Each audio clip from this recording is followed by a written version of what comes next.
말씀은 마태복음 10장 2절에서 3절까지의 말씀으로 12제자를 선택하시는 예수님에 대해서 나누어 보겠습니다. 함께 읽겠습니다. 12사도의 이름은 이러하니 베드로라 하는 시몬을 비롯하여 그의 형제 안드레와 세베대의 아들 야고보와 그의 형제 요한, 빌립과 바돌로메, 도마와 세리 마테, 알페오의 아들 야고보와 다데오, 가나나인 시몬 및 가롯 유다 곧 예수를 판 자라. 아멘.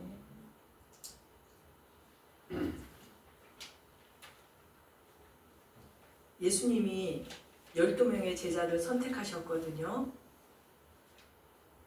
예수님과 12명의 제자는 어떻게 만나게 되었을까요? 성경에 사복음서가 있어요. 마태, 마가, 누가, 요한 사복음서에 보면 예수님이 제자들과 만나는 장면이 나와 있습니다. 첫 번째 만남은 예수님이 제자들을 찾아가셨습니다. 마태복음, 마가복음, 누가복음에 어부들을 부르셨다라고 기록이 되어 있습니다. 예수님이 갈릴리 해변에 다니시다가 두 형제 베드로하고 시몬이 안드레가 금을 던지는 것을 보시고 그들에게 이렇게 말씀하셨습니다. 나를 따라오라. Follow me 했습니다. 그러면서 그들에게 너희는 사람을 낚는 어부가 되게 하리라 말씀하셨더니 그들이 곧 그물을 버려두고 예수를 따르니라. 조금 더 가시다가 또 다른 형제 야고보와 요한을 만나시고 그들을 보시고 그들에게도 똑같이 부르셨습니다. 그랬더니 이들도 곧 배와 아버지를 버려두고 예수를 따르니라.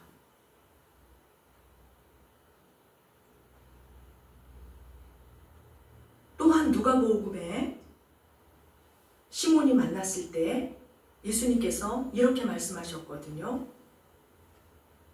무서워하지 마라. 이제 후로는 내가 사람을 취하리라 말씀하셨더니 그들이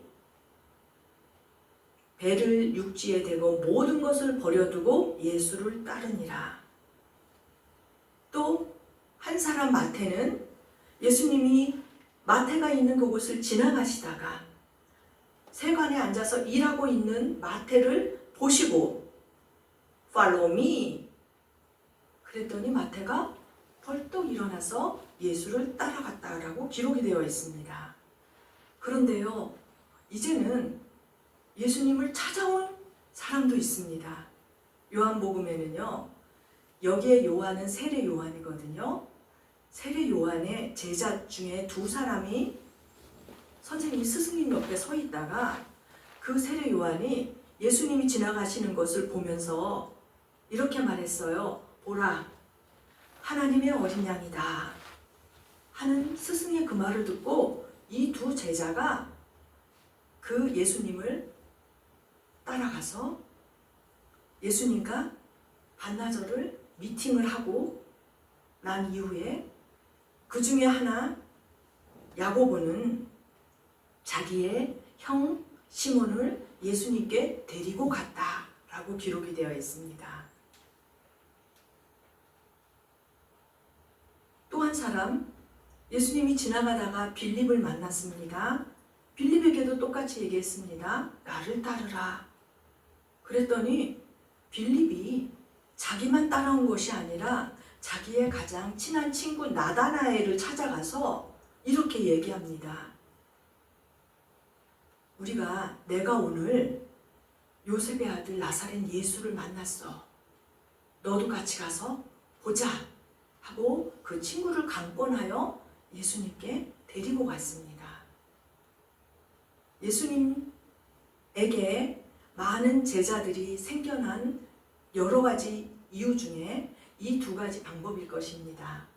예수님이 직접 나를 따르라 부르고 그대로 그 말씀대로 따랐던 사람들, 또 내가 예수님을 만나고 나니까 이 예수는 진짜 성경에 기록되어 있는 메시아가 맞다 라고 하여서 나의 형제와 나의 친구에게 예수님에 대해서 이야기하고 그들을 예수님께 데려온 사건입니다. 근데 성경에는 12명의 제자만 있을까요? 아니요. 70명의 제자가 있다라고 누가복음에 기록되어 있습니다. 그러니까 예수님은 많은 제자들과 더불어서 3년 6개월 동안 이스라엘 전 지역을 다니면서 복음을 가르치시고 모든 병자를 고치셨다라는, 귀신을 내쫓고 병자를 고치시는 일을 하셨습니다. 제자란 무엇일까요? 사전적 의미로 예수님의 가르침을 받아서 그의 뒤를 따르는 사람을 제자라고 합니다. 오늘 사랑하는 빛담의 성도들이 이렇게 함께 예배를 드리고 있습니다. 시간을 정해서 이렇게 모여서 예배를 할 때 우리는 그냥 군중으로서 오신 것입니까? 구경하러 오셨나요? 아니면 제자가 되려고 오셨나요? 12명의 제자의 이름이 마태, 마가, 누가, 요한복음에 조금씩 다르게 기록된 것이 있습니다. 12명의 제자를 보면 시몬과 안드레는 형제입니다. 또 야고보와 요한도 형제입니다. 빌립과 바돌로메는 친구 사이입니다. 도마가 있고요. 세리 마태가 있고 알페오의 아들 야고보가 있고 다데오, 시몬, 가룟 유다, 이렇게 12명인데 마가복음에는 이렇게 기록되어 있고 같은 사람을 누가복음에는 이렇게 기록되어도 있습니다. 왜일까요? 이게 이스라엘의 문화의 특징인데요. 이스라엘에는 성이 없어요. 이름만 있어요. 이름만 있다 보니까 동명이인이 너무 많은 거예요. 지금 현재 이 12명 사이에도 시몬이 2명이고 야고보가 2명이고 유다가 2명이에요. 그러다 보니까 자기들끼리 서로 구별되게 부르기 위해서 한 사람 같은 야고보인데 한 사람은 세베대의 아들 야고보, 알페오의 아들 야고보 이렇게 구별지어서 불렀습니다. 또한 유다가 2명이거든요. 그래서 유다를 또 다른 이름인 다데오라고도 불렀고 가룟 유다는 사복음서에 똑같이 가룟 유다라고 기록이 되어 있습니다. 예수님께서는 특별히 베드로에게 처음 만나자마자 그에게 너는 반석이다 라고 하는, 내가 너를 게바라 부르겠다. 그 게바는 뭐고 베드로는 뭘까요? 똑같은 이름인데 게바는 그때 당시에 사용했던 아람어로 게바이고 베드로는 헬라어로 반석이란 뜻입니다. 이때 당시에 예수님 당시에는 3가지 언어가 혼용돼서 쓰고 있었어요. 일반 백성들은 늘 쓰던 아람어를 사용했고요. 그 다음에 알렉산더로부터 이미 정복을 받아서 헬라어가 만연되게 200년 동안 지배를 받았기 때문에 헬라어를 사용하고 있었는데 거기에 또 로마가 침공을 해서 로마가 점령을 했거든요. 그러니까 이제 로마어까지 써야만 되는 거예요. 그러니까 이 3가지 언어가 동시에 혼용이 되어 있기 때문에 어떤 기록에는 이렇게 헬라어로도 표현되고 아람어로도 표현되고 또 사람마다 구별되기 위해서 또 다른 이름을 썼기 때문에 이 12명의 제자의 이름이 이렇게 많이 다른 모습으로 기록된 겁니다. 여기에 바돌로메라고 하는 것은 이름이 아니에요. 바는 아람어로 아버지란 소리거든요. 그러면 아들이란 소리거든. 아들 자자요. 이 바돌로메는 뭐냐 하면은 돌로메의 아들 나다나엘, 이렇게 하시면 됩니다. 그러면 이게 한 사람을 지칭하는 네임입니다. 그러면 여기에서 알페오의 아들 야고보 하면은 어떻게 불러야 될까요? 알페오 야고보, 이렇게 불렀다라는 것입니다. 그래서 조금 상식을 갖고 성경을 보시면 훨씬 수월하게 성경이 이해되실 것입니다. 그러면 이 12명의 제자들의 직업과 출신은 무엇이었을까요? 그들의 직업은 5명은 어부였습니다. 베세다 출신이었고요. 갈릴리라고 하는 이스라엘의 북쪽에 있는 큰 호수인데 그곳 근처에 가버나움이나 갈릴리 그러한 곳에 베세다 지역 북쪽에 있는, 지금으로 따지면 아주 유다는 남쪽에 있고 북쪽의 변방 지역입니다. 다른 나라하고 인접해 있는 그러한 지역입니다. 그러니까 주목받는 곳이 아니지요. 그냥 민초들이 살아가는 그곳에 있는 그곳의 출신들입니다. 그들의 직업이 성서 연구가도 있고 건축가도 있고 또 세금 징수원도 있고 또 하나 열심당원도 있고, 가롯 유다라고 하는 것은 유다를 구별하기 위해서 가롯 지방 출신, 가롯 유다라 이렇게 표현이 되어 있습니다. 이 12명의 제자들이 오합지졸인데 더 재밌는 것은 이 12명의 제자 중에 예수님을 배신하는 배신자가 2명이 있습니다. 그 다음에 세리하고 혁명가는요, 우리나라의 좌파 우파와 같이 세리는 독립을 꿈꾸는 독립투쟁가들이고요, 혁명가들이고요, 세리는 로마의 일을 돕고 있는 자들이거든요. 그러니까 이 둘은 쳐다보면 싸워야 되는 존재들인데 아주 재밌는 조합이죠. 문제가 발생했습니다. 오합지졸일 뿐만 아니라 언제 어떻게 이렇게 서로 다툼이 일어날 수밖에 없는 그런 조합의 사람들과 더불어 예수님은 그들을 12명의 제자로 선택하셨다는 것입니다. 저는 이곳에서 너무나 큰 위로를 받습니다.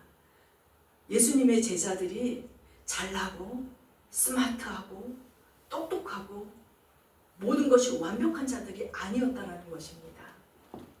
그래서 저도 가능성이 있다라고 생각해서 너무너무 감사한 마음으로 성경을 연구했습니다.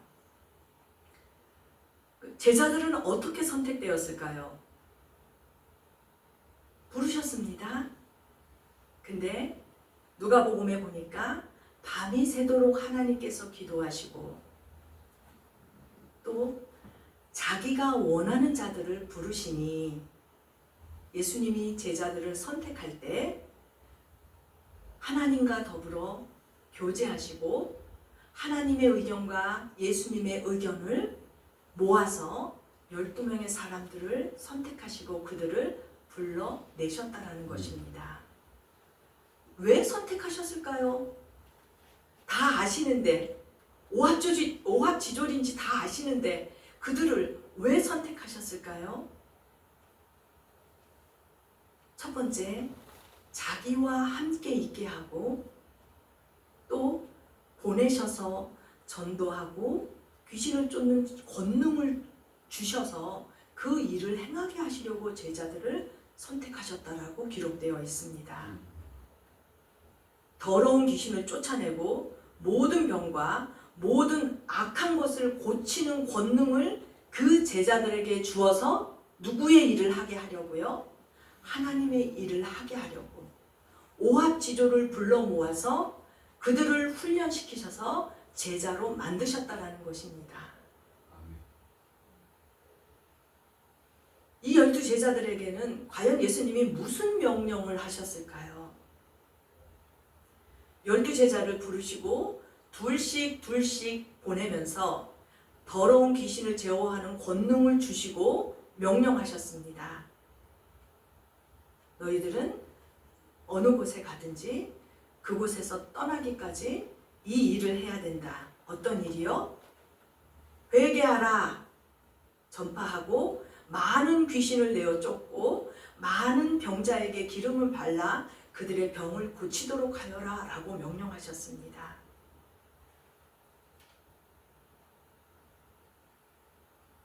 또한 예수님은 마태복음에 이스라엘 집에 잃어버린 양에게 가라고 했습니다.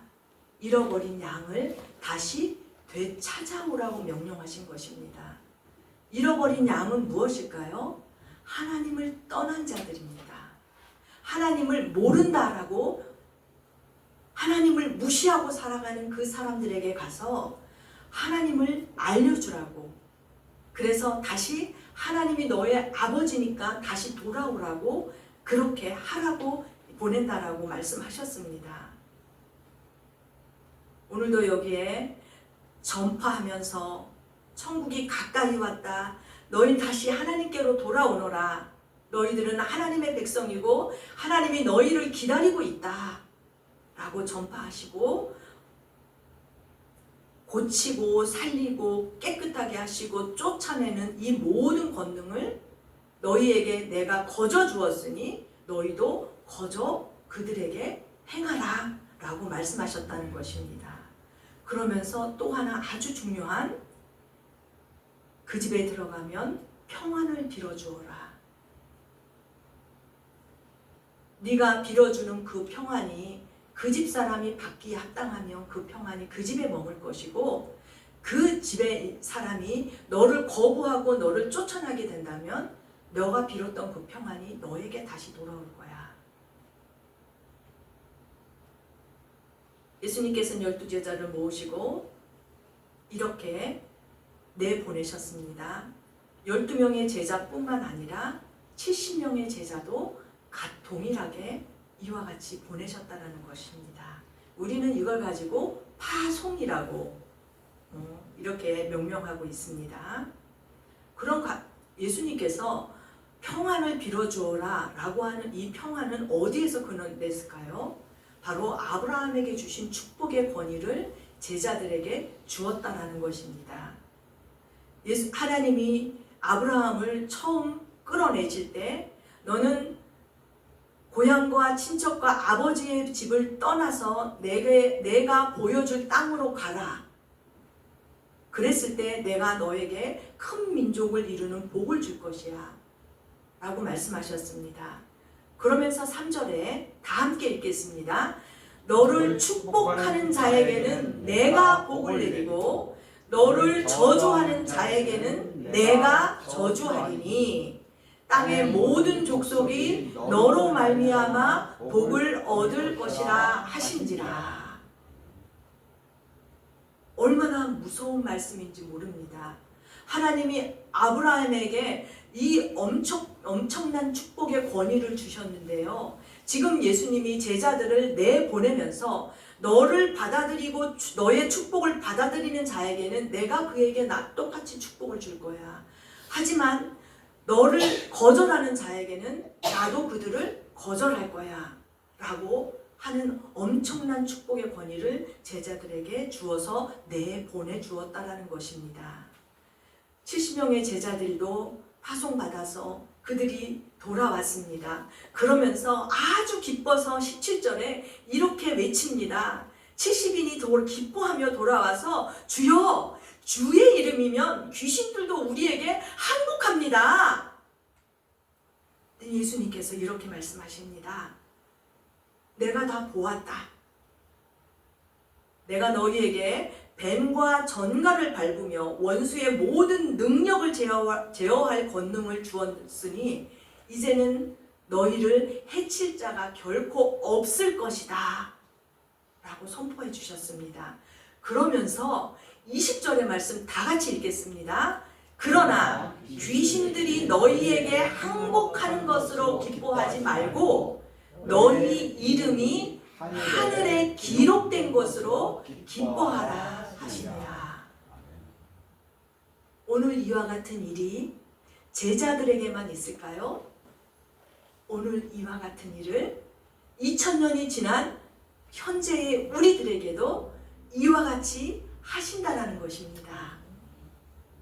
예수님의 제자가 된다면 예수님이 주신 권능으로 세상을 이길 뿐만 아니라 우리의 이름이 바로 하나님 나라의 생명책에 기록되어진다라는 것입니다. 그것으로 기뻐하라라고 합니다. 두 명의 배신자가 있다고 했습니다. 근데 안타깝게도 배신자의 한 명은 예수님이 가장 사랑하는 수석 제자였습니다. 그의 이름은 베드로였고요. 그 베드로는 예수님으로부터 어마어마한 상을 받은 사람입니다. 대답을 잘해서요.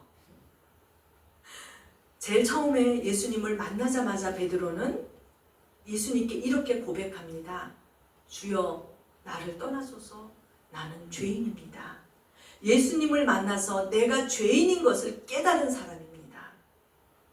두 번째로 예수님이 나를 누구라 하느냐라고 질문하였을 때 베드로는 이렇게 대답했습니다. 주님, 주는 그리스도시요 살아계신 하나님의 아들이십니다.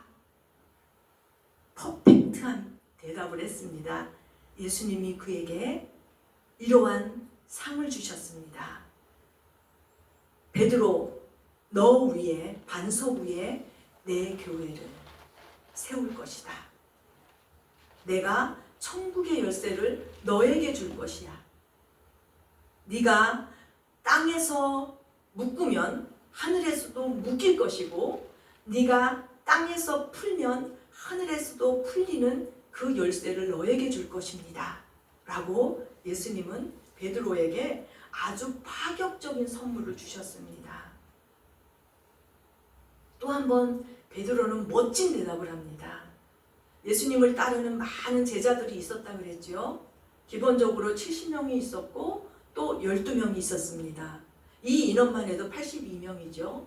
그 외에 따르는 무리들 말고요. 예수님이 어느 지역에 가면 와 예수가 왔댄더라. 야 병 있는 사람들은 다 와서 병 고침 받자 해서 우르르 몰려들는 무리 말고요.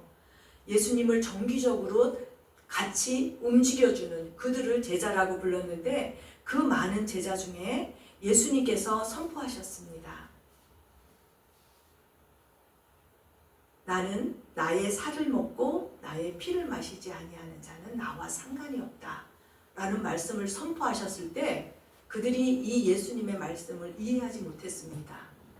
그래서 그의 제자 중에서 많은 사람들이 떠나갔습니다. 그때 예수님께서 이렇게 묻습니다. 너희도 가려느냐? 그랬을 때 베드로가 주여, 영원한 생명의 말씀이 지금 여기 주님한테 있는데 우리가 누구한테 가겠습니까? 당신은 영원한 우리의 스승이십니다. 라는 고백을 하셨거든요. 이 정도로 예수님께 그 스승에게 사랑과 존경의 고백을 했던 베드로가 예수님이 이제 잡혀간 그날 밤, 6월절 그날 밤 예수님이 대제사장에게 신문을 받고 있는 그때에 이와 같이 예수님을 배신합니다. 베드로가 모든 사람 앞에서 부인하니 내가 무슨 말을 하는지 알지 못하겠다. 한 어린 여종이 와서 당신도 저 예수를 따라다니던 그 제자 아닙니까? 라고 질문했을 때 나는 저 사람을 몰라. 무슨 말이야? 너 도대체 무슨 말 하는 거니? 하고 배신을 합니다. 두 번째 질문을 했을 때 그는 이번에 맹세하고 부인합니다. 나는 그 사람을 알지 못합니다.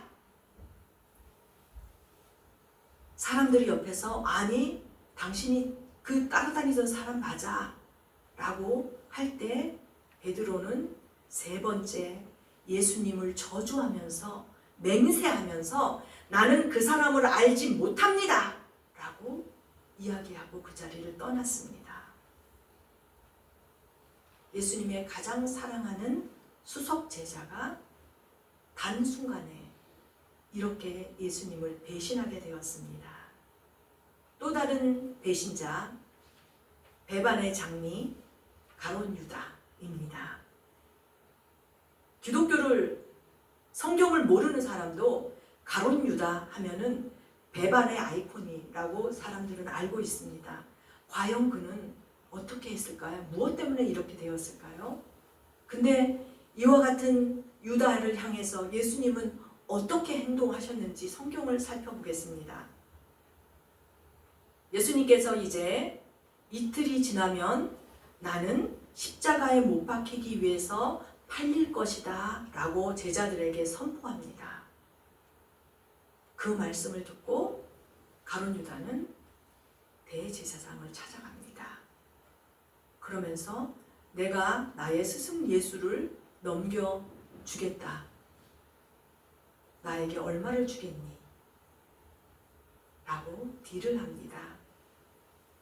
은 30달란트를 주겠다는 그 말을 듣고 그때부터 예수님을 넘길 기회를 찾기 시작합니다.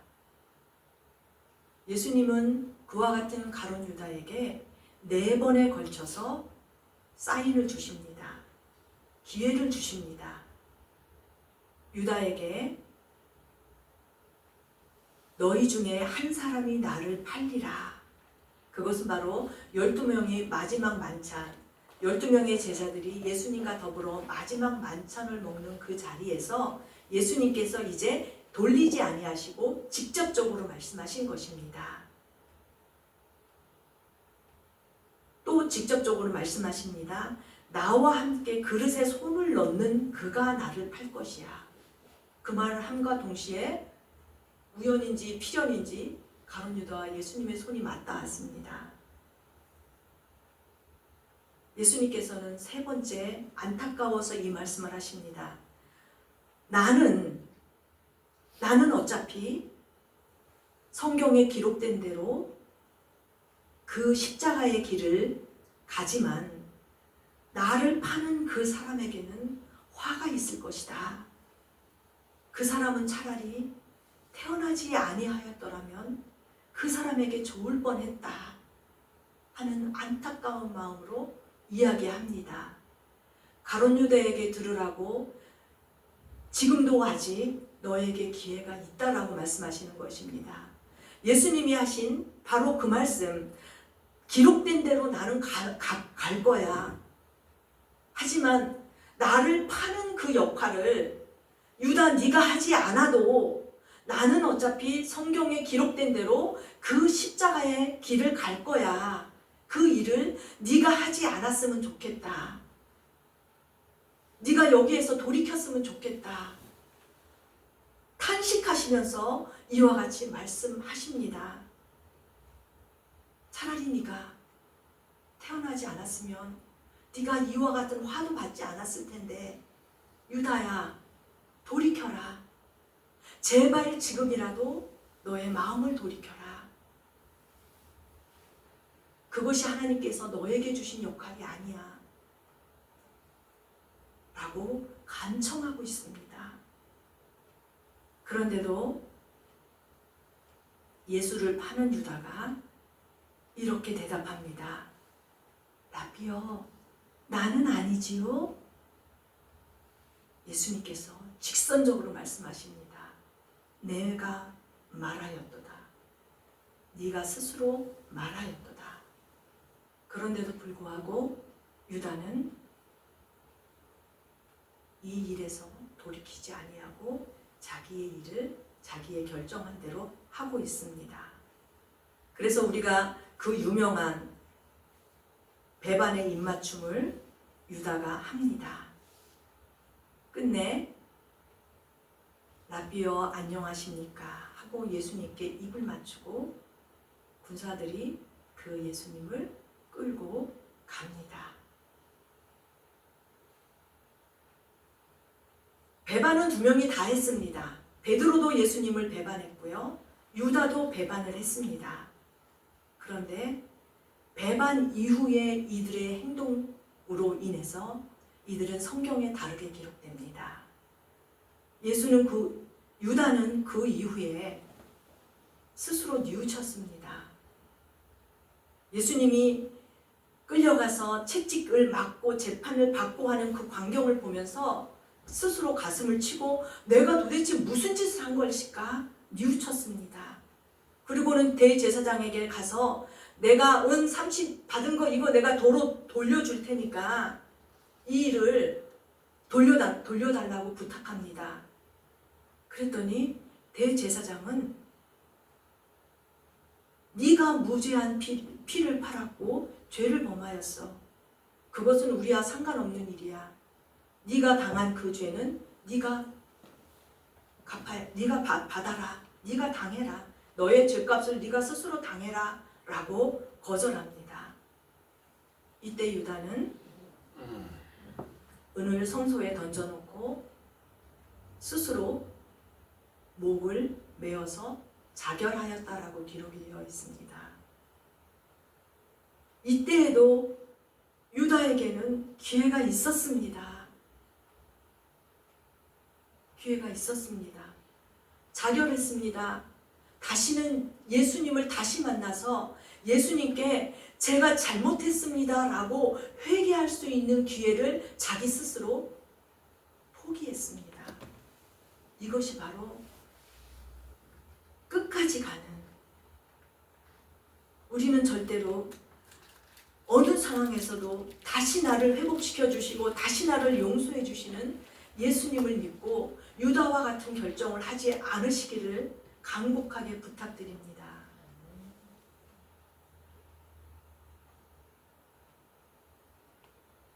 하나님께서 원하시는 사람은 누구일까요? 창세기 22장에 믿음의 조상 아브라함을 살펴봅니다. 하나님께서 아브라함에게 자기 아들 독자 이삭을 바치라고 그렇게 시험하여 부르셨다라고 하십니다. 하나님이 시험하려고 아브라함을 부르셨을 때 아브라함은 내가 여기 있습니다 라고 하나님 앞에 섰습니다.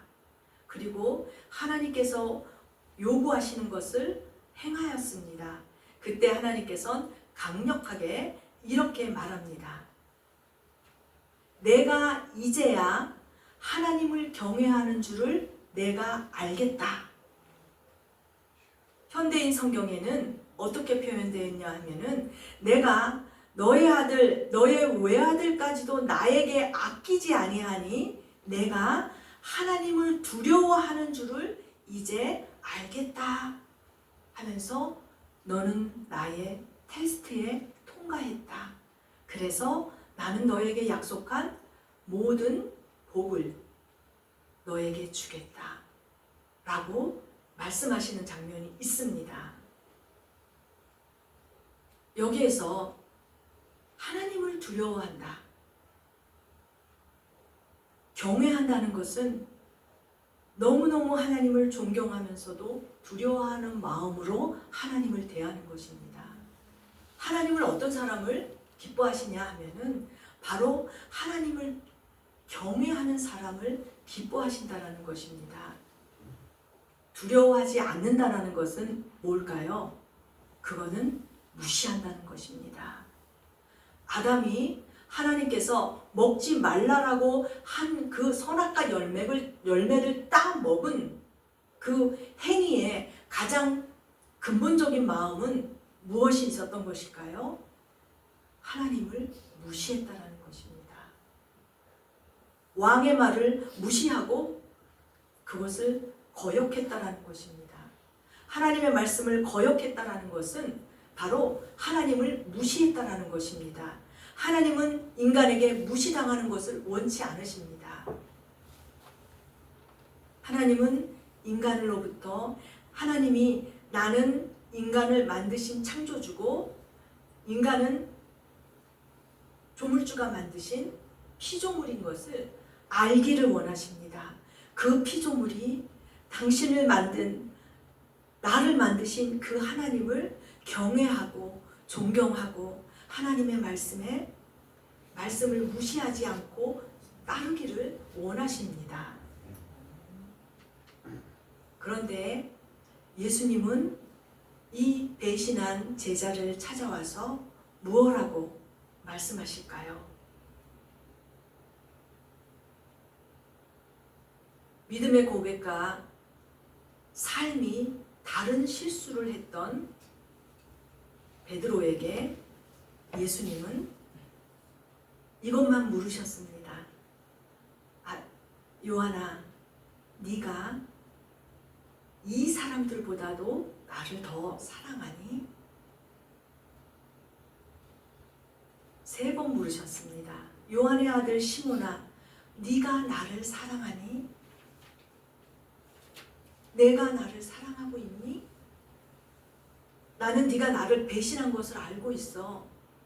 하지만 삶이 그런 실수를 할 수도 있어. 하지만 너의 마음 깊은 곳에 아직도 나를 사랑하는 마음이 있니? 그 질문을 하십니다. 네가 실수한 모든 것들, 나는 그것을 보지 않아. 네가 아직도 나를 사랑하고 있는 그 마음을 내가 알기를 원한다. 그러니까 베드로가 주님은 이미 모든 것을 아십니다. 내가 주님을 사랑하는 줄을 주님이 아시잖아요. 하면서 자기의 사랑의 마음을 저는 주님을 사랑합니다. 라는 고백을 할 때 예수님께서 그 고백 위에 베드로에게 내 양을 먹이라. 내가 이제 천국에 올라가서 이 땅에 있지 않을 때 네가 나의 양들, 그 양들은 무엇일까요? 아버지께서 내게 보내주시는 자, 아버지께서 이끌어 예수께 데려오시는 사람들, 그 양떼들을 네가 먹이라. 나 대신 네가 그들을 돌보아 주어라 라고 명령하시니 부탁하셨습니다.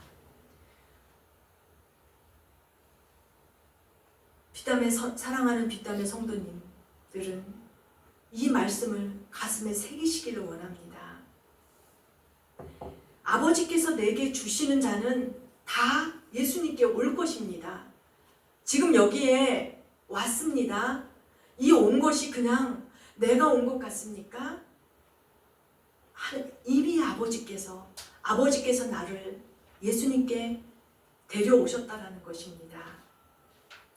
이렇게 예수님께 온 자는 결코 내쫓지 아니하시고 마지막 날에 다시 살리신다고 말씀하십니다. 누구든지 내게 올 수 있는 것이 아니다라고 분명하게 말씀하십니다. 아버지께서 나에게 오게 해주시는 자만이 예수의 이름을 찾는다라고 말씀하시는 것입니다. 내가 예수를 믿는 것이 그것이 나의 의지라고 생각하셨습니까? 그냥 난 좋아서 예수님을 따라다닌다고 생각하셨습니까? 아닙니다. 이미 아버지께서 나의 영혼을 예수님께 데려오셨다라고 말씀하고 계시는 것입니다. 이러한 아버지의 뜻은, 하나님의 뜻은 무엇일까요? 내게 주신 자 중에 내가 하나도 잃어버리지 않고 마지막 날에 다시 살리는 것이 바로 예수님의 뜻입니다. 아버지의 뜻입니다. 당신이 자녀 삼으신 그 자녀를 위하여 예수님께서는 하나도 잃지 않기 위해서 지금 우리들로 하여금 너희들이 가서 그들을 돌보아라. 그들의 형편을 살피고 그들을 세워라. 그 일을 내 대신 너희들이 해주기를 원한다라고 우리에게 손을 내미시는 것입니다. 이것이 바로 제자가 되는 것입니다. 제자가 된다는 것은요, 예수님이 이 땅에 하나님 나라를, 하나님의 공의와 하나님의 사랑이 넘치는 사람들이 살고 있는 곳, 가난한 자와 고아들을 보살피면서 그들에게 하나님이 당신들의 아버지가 되십니다. 당신은 결코 혼자가 아닙니다. 우리와 함께 갑시다 라고 이끌어내는 자들이 바로 제자들이라는 것입니다. 하나님은 지금도 하나도 잃지 않고 아들을 믿는 자마다 영원한 생명을 주신다라고 말씀하고 계십니다. 영원한 생명을 주시기 위해서 마지막 날에 내가 다시 살려낼 것이다 라고 말씀하고 계시는 것입니다. 사랑하는 빛담의 성도님, 오늘 저는 제자가 되시렵니까? 아니면 그냥 따르는 무리로 맞추시려 하십니까? 저는 이 작은 교회의 절반이 사역자입니다. 이거에 대해서 하나님께 한번 묵상을 했습니다. 그랬을 때, 하나님께서는 진짜 제자를 원하시는구나. 섬겨야 할 자보다 섬기는 자들이 더 많아야지 그 세상이 아름다운 세상이 아닐까요? 예수님께서 제자들에게 마지막으로 주신 말씀이 무엇이었습니까? 제자들의 발을 닦아주면서 이렇게 말씀하셨습니다. 섬겨라. 저는 이 빛담교회가 이 더 많이 섬길 수 있는 교육자들이 더 많이 생겼으면 좋겠습니다. 성도 한 명을 10명의 교육자들이 섬기는 것이 얼마나 아름다운 모습일까요? 저는 이렇게 기도합니다. 하나님, 빛담에 오는 모든 성도들은요, 다 교육자가 되면 어떨까요? 빛담은 모든 성도들이 제자가 되어서 섬기는 자들이 된다면, 이것이 바로 하나님이 상상하시는, 하나님이 꿈꾸시는 아름다운 하늘나라가 이곳이 아닐까요? 라는 자그마한 소망을 가지고 기도했었습니다. 이 시간 기도하시겠습니다. 이 말씀을 붙잡고, 하나님, 저는 제자일까요? 아니면 그냥 무리일까요? 내 자신이 지금 하나님 앞에 어떠한 모양으로 있는지 하나님께 내 자신에게 물으면서, 예수님이 베드로에게 부탁하셨던 그 말, 내가 나를 사랑하느냐? 그 사랑으로 나의 양떼를 섬겨라 라고 하는 그 말씀을 묵상하면서 기도하는 시간 갖도록 하겠습니다.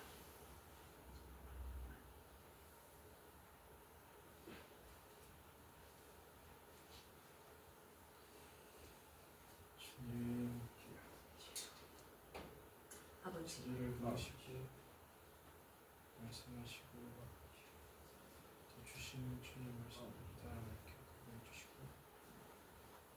우리의 삶 가운데 하나님의 다시 나오신 일을 분별하여 나가시고, 하나님의 사랑으로 주의 백성들을 제자로 세우시기 하나님 주시옵소서.